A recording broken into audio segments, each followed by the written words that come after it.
তোমাকে যদি পাইয়া যাই, যদি তোমার আমার মিলন হয়, তাহলে জীবনের শেষ পর্যায়ে অন্তিম মুহূর্তে সন্তানদের সাথে তোমাকে নিয়ে আলোচনা করব। তোমাকে পাওয়ার জন্য কি কি করেছি, ছাড়ার জন্য কি কি করেছি সেগুলো বলবো। কিন্তু আমার মন সবসময় তোমাকে পাওয়ার চেষ্টা করেছে। আমি তোমাকে ভোলার জন্য তোমার নানান রকম অপকর্ম আমার কাছে রাখতাম, যেন তোমাকে বলতে পারি। তোমাকে পাওয়ার জন্য কোনো কিছু মনে রাখতাম না। তুমি আমার হৃদয়ে এতটাই মিশে গিয়েছিলে যে আমি কখনোই তোমাকে ছাড়া জীবন স্পেন্ড করবো এটা ভাবতে পারি না। তুমি এমন একজন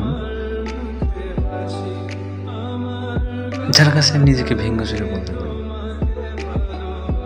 তুমি এমন একজন যার কাছে পৃথিবীর সব থেকে বেশি শান্তি অনুভব করি। তোমাকে ভোলার জন্য সকল কিছু রেডি করি, কোনো কারণ ছাড়াই তোমার সাথে কথা বলি না। তুমি আমাকে ইগো দেখাও, আমি তোমাকে ইগো দেখাই। তুমি আমার সাথে ঠিক যেমনভাবে ব্যবহার করো, আমি ঠিক সেরকম ব্যবহার করার চেষ্টা করি। তুমি আমাকে একটু বেশি ইগনোর করো, একটু বেশি ইগনোর করো। ইগনোরটা কেন করো জানি না। অনেকবার জানবার চেষ্টা করেছি, কখনো বলো নাই আমাকে। আমি আসলে তোমাকে খুব কাছে থেকে বুঝতে চাই। আমি যখন তোমার কাছে থাকি তখন খুব নীরব, নিস্তব্ধ, নিশ্চুপভাবে তোমার প্রত্যেকটা কথা অনুভব করি। তোমাকে কাছে থেকে বুঝতে চাই। তুমি আমাকে হয়তো কখনো বোঝার চেষ্টা করো না, কিন্তু আমি তোমাকে খুব ভালো করে বোঝার চেষ্টা করি। আমি যতবার তোমাকে বুঝতে গিয়েছি ঠিক ততবারই আমাকে বিপদে ফেলেছো, ঠিক ততবারই আমাকে বিপদে ফেলেছো। আমি হয়তো বা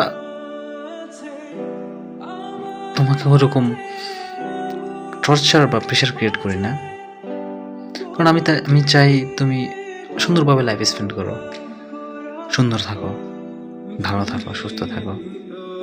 কারণ জীবনে সুস্থ থাকা অনেক জরুরি। আমরা যদি জীবনে সুস্থ না থাকতে পারি, তাহলে একজন আর একজনকে বুঝতে পারবো না, একজন আর একজনকে সময় দিতে পারবো না। প্রিয় মানুষ মানে সেটা আলাদা এক বিষয়। কত সুন্দর সুখের মুহূর্ত, একজন আর একজনের সাথে খুনসুটি, ঝগড়া, মারামারি, বাট সেই মারামারির মাঝে সম্মান থাকবে, ভালোবাসা থাকবে, স্নেহ থাকবে, সোহাগ থাকবে। ভালোবাসা অন্যরকম এক জিনিস। তুমি অনেক বাজে বাজে বিহেভিয়ার করো আমার সাথে। আমার চাহিদাকে কখনো মূল্যায়ন করতে না। নিজের সাথে অনেক যুদ্ধ করতাম, কতই তো যুদ্ধ করতাম, তো ভুলে থাকতে পারিনি। সেই মানুষটা আজকেও তুমি আমাকে অবহেলা করো, কালকে অবহেলা করো, ভবিষ্যতেও করবে। আমার মাঝে মাঝে এমনও ভয় হয়, আমি যদি তোমাকে বিয়ে করি, তুমি তো আমাকে সম্মান করবে না, তুমি তো আমাকে ছোট করতে একটু দ্বিধাও করবে না, আমাকে ছোট্ট করতে একটু ভাববা না। আমি ছোট হব কি সেখানে বড় হব, এগুলো ভাবো না তুমি। তোমার ভাবনায় ভুল কি সঠিক সেটা তোমার কাছে, কিন্তু আমার কাছে দেখো মনে হয় এগুলো সঠিক না। আমি তোমার অসুস্থতা নিয়ে অনেক কথাই বলি, তুমি কিন্তু ভালো করে জানো তোমার অসুস্থতায় আমার একটা সময় খুব প্রিয় জিনিস ছিল।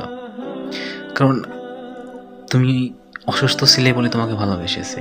আমি চাইছি তুমি সুস্থভাবে আমার সাথে বাঁচো, তুমি সুস্থভাবে আমার সাথে লাইফ স্পেন্ড করো। তো সব কিছু মিলিয়ে তুমি তো মাঝে মাঝে এলোমেলো অবস্থা করে ফেলো, তোমাকে ধরে রাখাই কষ্ট। মাঝে মাঝে মনে হয় তোমাকে ছেড়ে দে, তুমি থাকো তোমার মতো। পরক্ষণে চিন্তা করে আমি ছাড়া কি ভালো থাকতে পারবা? আমি না একটা দ্বিধাদ্বন্দ্বের মধ্যে থাকি। আমাকে কখনো ক্লিয়ার করে বলো না, আমাকে কখনোই ক্লিয়ার করে বলো না তোমার গোলটা কি, ডেস্টিনেশন কি, গন্তব্য কোথায়। আমাকে জাস্ট মোহমায়া দেখাও। এটা আসলে কখনো একটা মানুষের খুব সন্নিকটে আনতে পারে না। তুমি আর আমি কাল্পনিক চরিত্র না, তুমি আর আমি বাস্তবিক চরিত্র। পাশাপাশি থাকবো, একসাথে বাঁচবো, একসাথে মরারও চেষ্টা করবো। তুমি আসলে কেন যে বোঝো না আমি নিজে জানি না। সবাই কিন্তু নিজের ভালো চায়, কে নিজের খারাপ চায় বলো?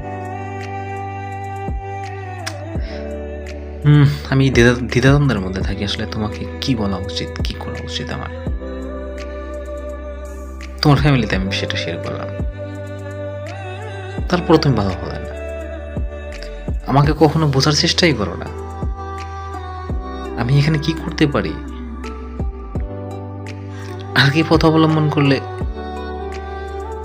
আমি তোমার কাছে যেতে পারি। দ্বিতীয়ত একটা বিষয় হচ্ছে তুমি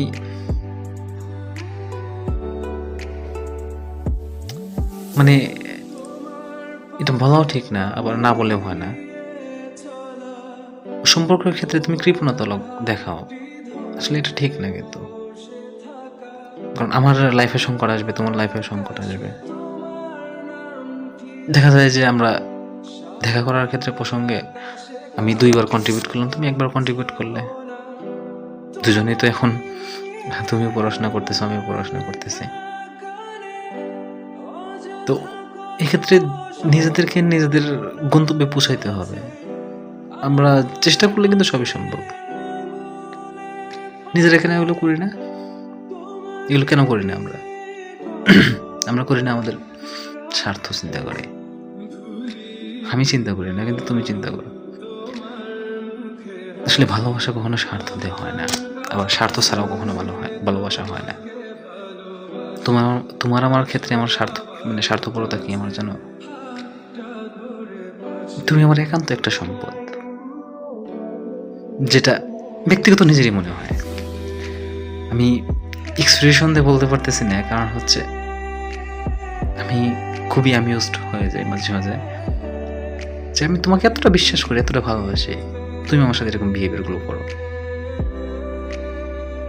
তুমি বিশ্বাস করো আমি যদি তোমাকে আমার আবেগগুলো বোঝাইতে চাই, তুমি কান্না করে দিবা। আমাকে কি পরিমাণ টর্চার অ্যান্ড হার্ট করো তুমি, আমি কতটা কষ্ট করে সহ্য করি সেটা হয়তো বা বলে বোঝানো সম্ভব না।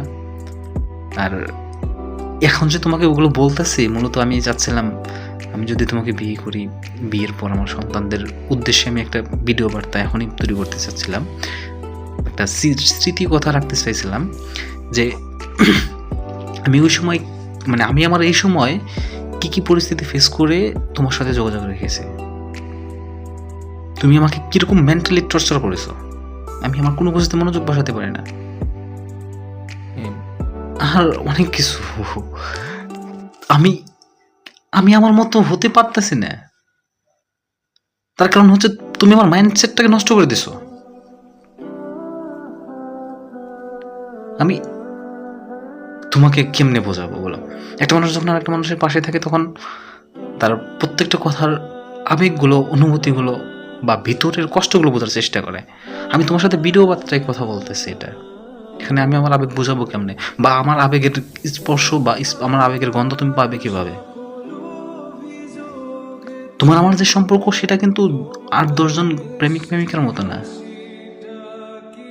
We are different. আমরা অন্যরকম একটা সম্পর্কে আছি শুরু থেকেই। কথাগুলো হয়তো বা তোমাকে অনেক আঘাত করবে, কিন্তু